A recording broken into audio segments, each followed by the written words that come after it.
Hey, what's going on? Jonah Fox here, and in today's video, I want to talk to you about relative positions and fourth position in particular. So here's the idea. We have a bunch of scales on our harmonica, and each of these scales can sound totally different if you start on a different note. It's the musical concept of modes. So if we are playing in first position, this is like that kind of Bob Dylan-ish position, right?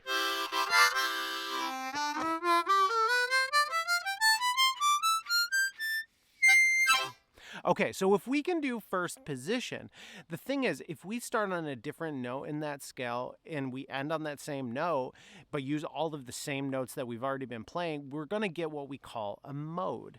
So there are a whole bunch of these like Phrygian, Locrian, Mixolydian, but the two that are really important for today's conversation is Ionian and Aeolian, okay?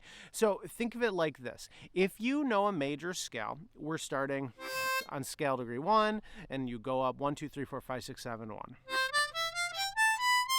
Those are the scale degrees, okay? And if you don't understand scale degrees, that's not really for today, but I'm just trying to explain something. So if we're on 1, instead of starting on 1, if we start on 6, so we're going to go down the scale 2 notes. If we start on that note, in this case, that's 3 whole step draw bend, or the note A, and then we play the same notes that we were just used to playing, all of a sudden we have a new position and a very different sound. And you can hear, listen, I'm going to play the first position major and then the fourth position natural minor back to back, okay? Here's the major. It sounds happy, it sounds hopeful, it's a little bouncy, it's a good sound, right? Now, if we do the same notes, but we start on scale degree 6 instead,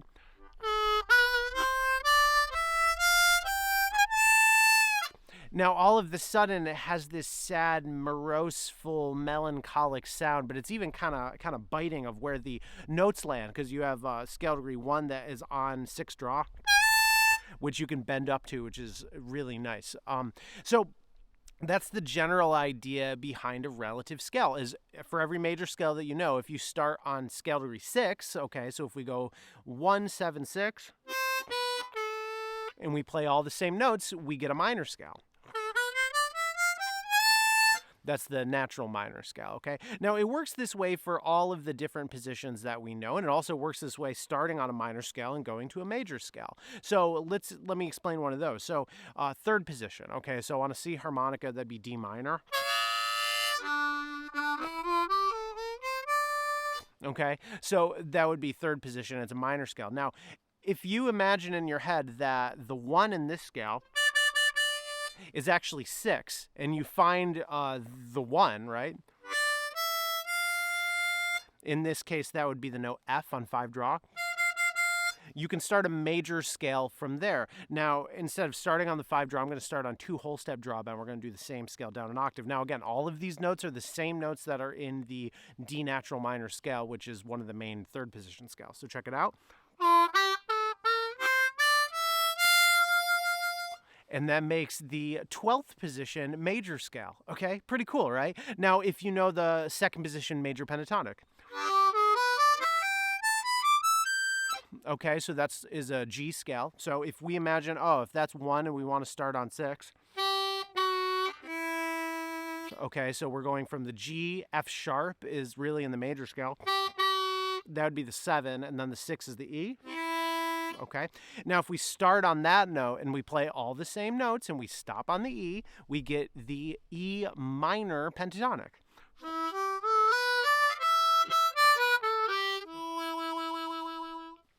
Okay, so you understand that there's this concept. We have major scales that have minor scales that also work. We have minor scales that major scales that also work. So what do you do with this information? Well, just like any other scale, you can practice that scale, right? You could run the, let's talk about fourth position, which is the natural minor on a C harp. That'd be A minor, because it's the relative minor of C major, okay?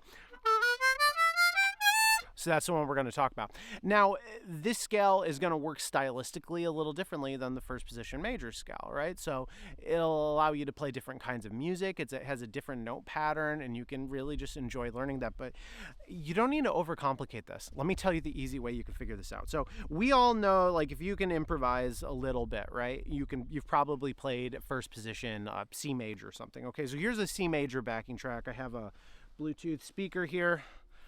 Got turned on. Okay. And I'm going to just put on a first position backing track. I'm going to do just a minute of soloing. Okay. So just check this out real quick.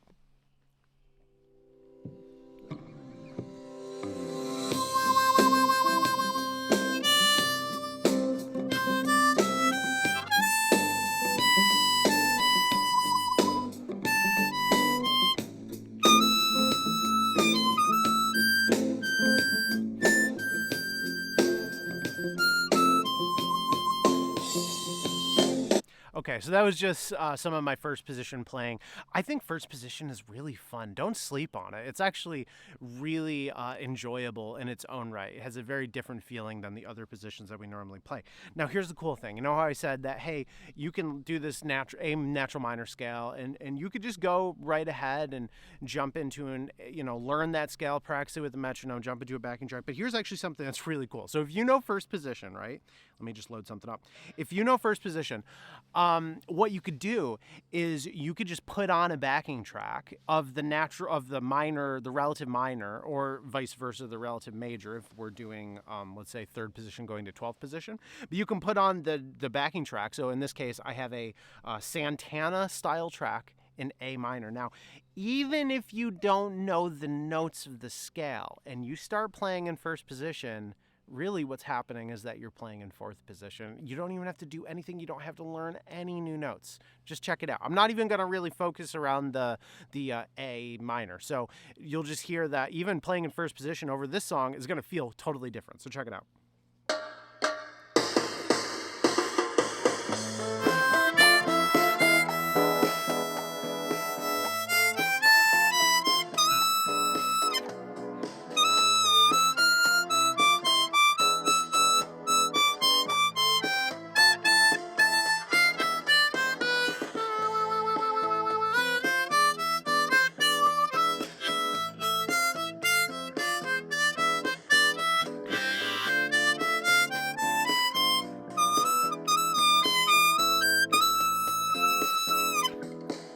So do you hear what happened there? I'm playing the same notes, literally the same notes, okay? And all of a sudden, the feeling is entirely different. And I think this is a really fun thing to be able to just do. And you could do this for any scale that you know. So any major scale has a minor scale, and every minor scale has a major scale. And you just got to figure it out. And you can look at a circle of fifths to tell you what those things are. So if you see in a circle of fifths, there's a note on the outside, which is the major, and the note on the inside, which is minor. So you'll see a C on the outside, a big capital C, that's C major, okay? And on the inside of that, on the inner circle, you're going to see A minor. And that's just a very quick reference of what your relative majors and minors are. Music theory-wise, these are actually different modes. The major scale is the Ionian mode, that's starting on 1.